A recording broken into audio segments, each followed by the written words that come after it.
Hello and welcome to the Extremis Publishing Podcast. I'm Tom Christie, and it's a great pleasure to be broadcasting to you today from wonderful Bannockburn House, one of the most significant stately homes in the Stirlingshire area.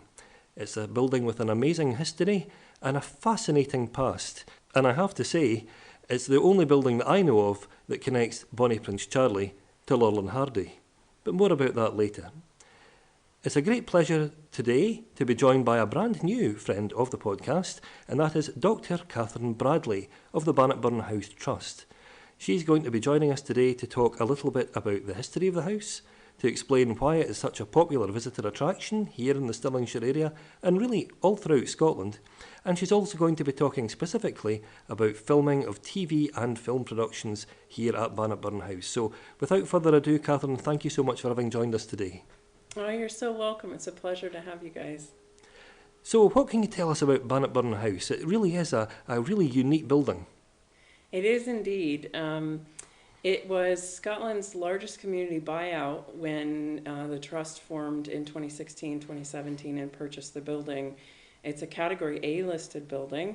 We believe sections of it date back from at least the early 17th century, quite possibly earlier than that, based on some of the new research that we're getting into.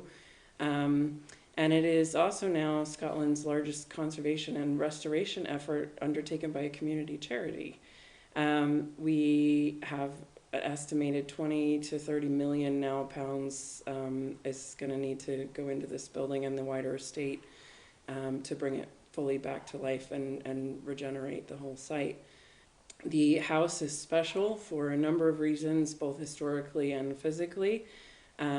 We have connections to tartan. The building was once owned by the Wilson weavers of Bannockburn and was their family home. Colonel Wilson was instrumental in creating tartan as we know it today, and how we view tartan, clan tartans, etc. All that was done by the Wilsons in conjunction, of course, with the George IV visit in 1822.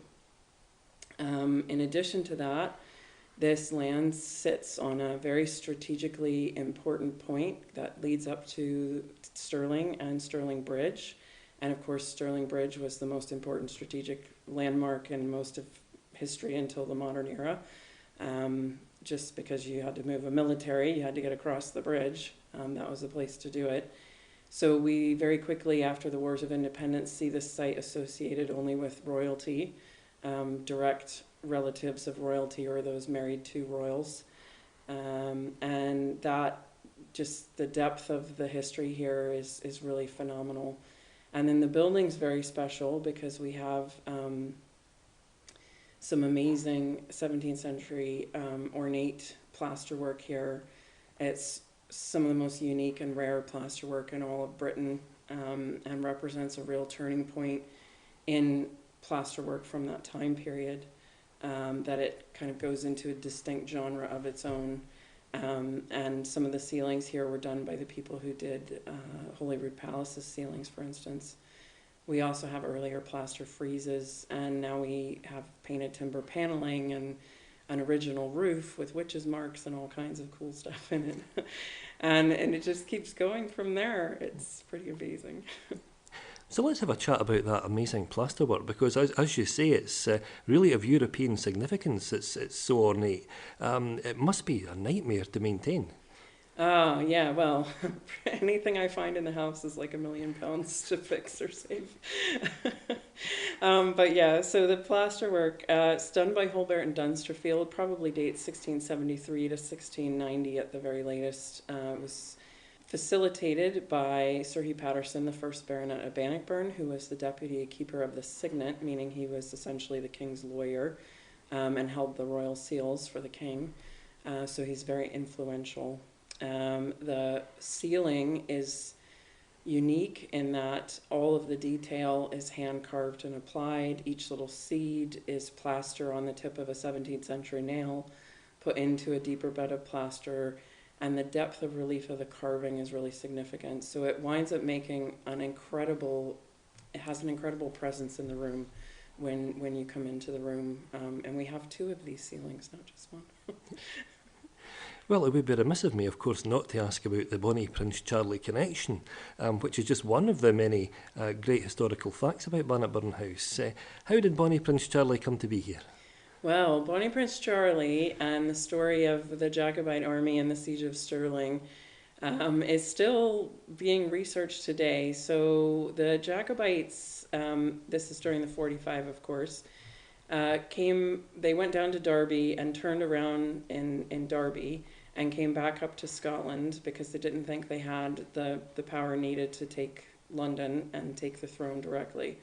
So they came back to Scotland, and it was the winter of 1745, early into 1746.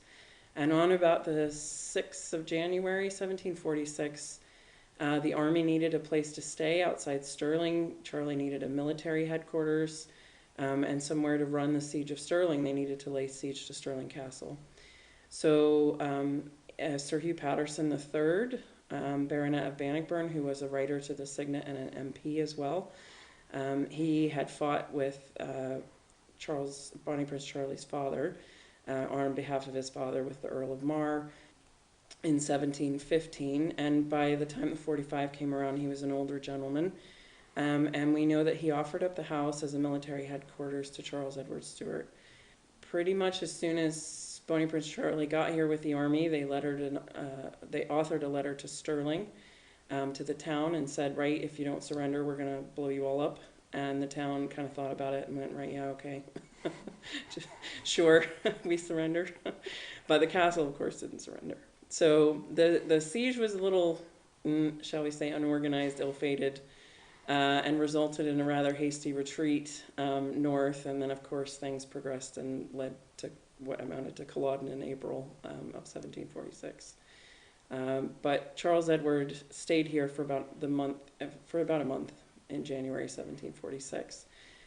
Now, the events surrounding his stay here are not particularly well documented as far as the retreat, once they retreated. And that's where we started finding evidence in the house. There was a community tradition that there was an assassination attempt on his life while he stayed at the house, and that there was physical evidence, and we see that reflected in some of the writings as far back as 1845. There's been tourism here related to this shooting incident. There is also later evidence in 1955. The house's owner in the 50s, Miss Annie Mitchell, was showing people a musket ball hole and talking about it. And then of course, people stopped living here and stopped telling the stories, so it kind of got lost. And then when the trust purchased the house and we started researching things, we uncovered the evidence, which is a musket ball hole in the paneling in the bedchamber he supposedly slept in. And we also have now found an 18th century lead ball consistent with a dragoon pistol or some other similar weapon that is stuck in the bed that he supposedly slept in. Well, he's a very complex character, Bonnie Prince Charlie, and he's one that a lot of historians have debated over many years, but thanks to the internationally acclaimed Starz television series Outlander, he's been brought back very much into the public eye. And Outlander is a series that has filmed here in Bannockburn House, is it not? Yes, it is indeed. The very first season of Outlander Blood of My Blood, which is the prequel to the main series, which of course just, I think it's, season 8, its final season, just aired. So we were in the first season of Outlander Blood of My Blood, which is about Jamie and Claire's parents and their time-traveling adventures. I don't want to give too many spoilers away. But the production was here, and they filmed a significant number of scenes here. They used, I think it was four total scenes they filmed. And they used a lot of different rooms where we are pictured in a lot of different scenes. It's difficult in some of them to tell it's the building, I suppose, unless you're familiar with it. The brothel front room in particular in that scene, you can tell the paneling and things, and if you've been in the building, you can tell, and that's just one more reason, I suppose, why everyone should come and visit. But then there's some bigger scenes where you can definitely pick us out, because, like, for instance, Rob Roy gets up in the lay hall and does his big "Come on, the Jacobite" speech, and raises money for the Jacobite army leading up to 1715. But the production, they were amazing to work with, and we were so happy to have them here. Yeah, I mean, it's been an enormous success right across the world. But that's just one production that's taking place here at Bannockburn House. I mean, I'm led to believe, aren't there many documentaries and other productions that have taken place here as well? Yes, indeed. We were part of a Cadbury commercial. The laundry was part of the Cadbury commercial. And then we had, that was one of their big ones, I think, that was the anniversary of Cadbury. We were a part of that. And then we also had BBC's series Lucy Worsley Investigates, and specifically Lucy Worsley Investigates the American Revolution, and that has now just aired in both in America and here in the UK. All the scenes with Benjamin Franklin were filmed here, including his famous air bath. Franklin was quite a character. Yeah. Yeah, remarkable individual, and I think one of the first American members of the Royal Society of Arts, was he not, as well? Yes, I think so, yeah. And he maintained an apartment here in London for a number of years, and was generally quite, most people don't realize, was quite supportive of the British government and the King, King George III. Now, of course, that changed with the actions, I guess, during the period of our divorce, and that's one of the things that Lucy Worsley investigates in the documentary, is about the events that led up to that kind of messy divorce. I think one of the episodes is called A Messy Divorce. So any favourite productions that you have here? Because I know that certainly Susan Hill's Ghost Story, The Small Hand, was filmed here for Channel 5 at one point, wasn't it? Yes, it was also filmed here. I wasn't here when that happened, but we certainly have all the volunteer stories about it leading up to it. I know there's a rather interesting story about that production. It was meant, I think they wanted the outside of the house to appear like going into a dark kind of forested area, and our volunteer gardening team had just spent ages trying to clear the place out from the overgrown stuff that it was in, and then the production quite literally brought a truckload of like evergreens and stuff to put out to make it look like it was all overgrown again. So that was kind of a wild little... Fortunately, it was easier to get out the second time around. Yeah. No, it's a really interesting production, and an excellent performance from Douglas Henshaw. So if you've not seen it yet, it's highly recommended, and a very unexpected twist in the tale as well, so it's worth keeping an eye out for. But I don't think the showbiz connection has ended with Bannockburn House just yet, of course, because there is a remarkable connection with, of all people, Laurel and Hardy. Yes, that's very true. So in the more modern times, after Miss Mitchell left in 1960, she was the house's last live-in owner. The house was owned by two other people prior to the community trust purchasing. The first of those was A.E. Pickard, the eccentric Glasgow millionaire. Now, Mr. Pickard, he had a collection of Rolls Royces, and he used to drive around Glasgow with a monkey in them, and the monkey would get out and do tricks and things to drum up business for his shows at the Panopticon, the Britannica Panopticon. And that is where Laurel and Hardy got their start, the first real stage they performed on. He also had a cinema in Glasgow, I understand, that had a miniature, and I quote miniature, it wasn't really miniature because it was the size of the building, but it's smaller than the bridge itself. So it was a miniature fourth road rail bridge over the top of it, and the trains used to drive back and forth. So he was quite a figure.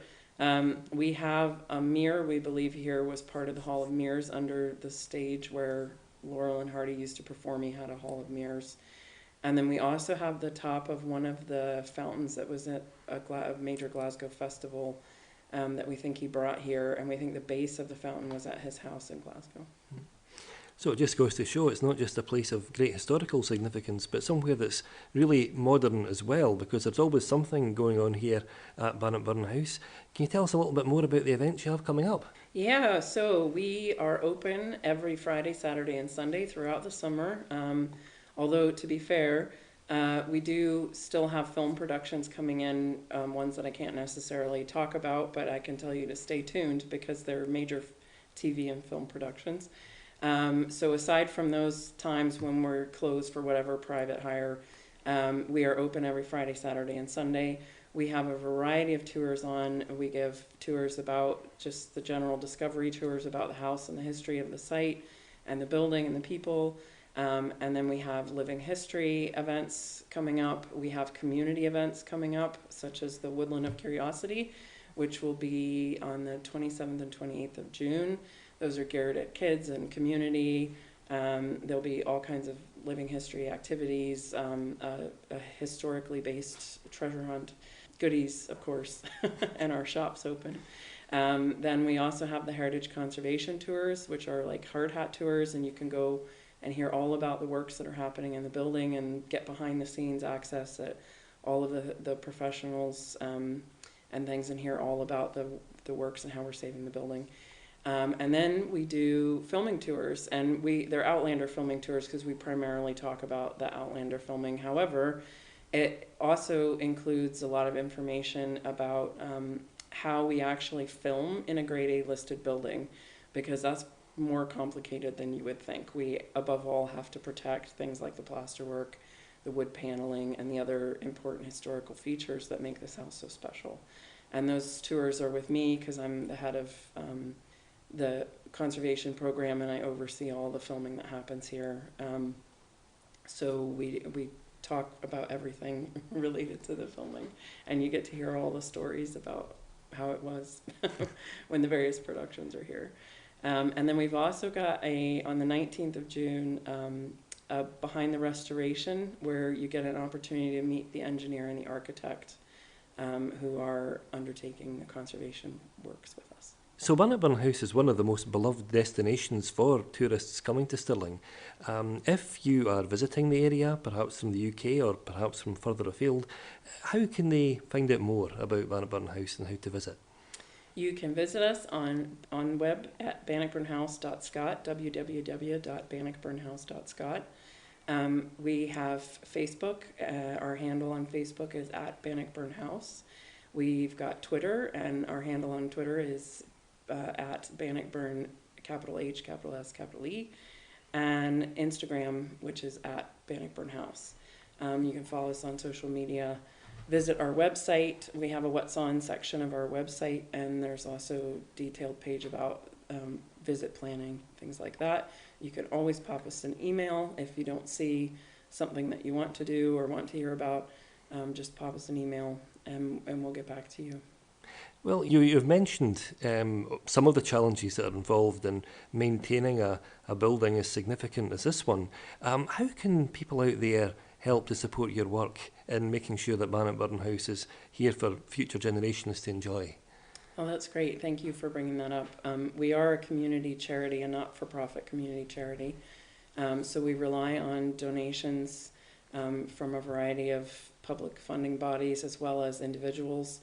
And that's really the only way we have to get things done. So we really need support. If you want to support us, the best way to do it is to make a donation. You can do that on our webpage. We have a donate button where you can donate directly to us.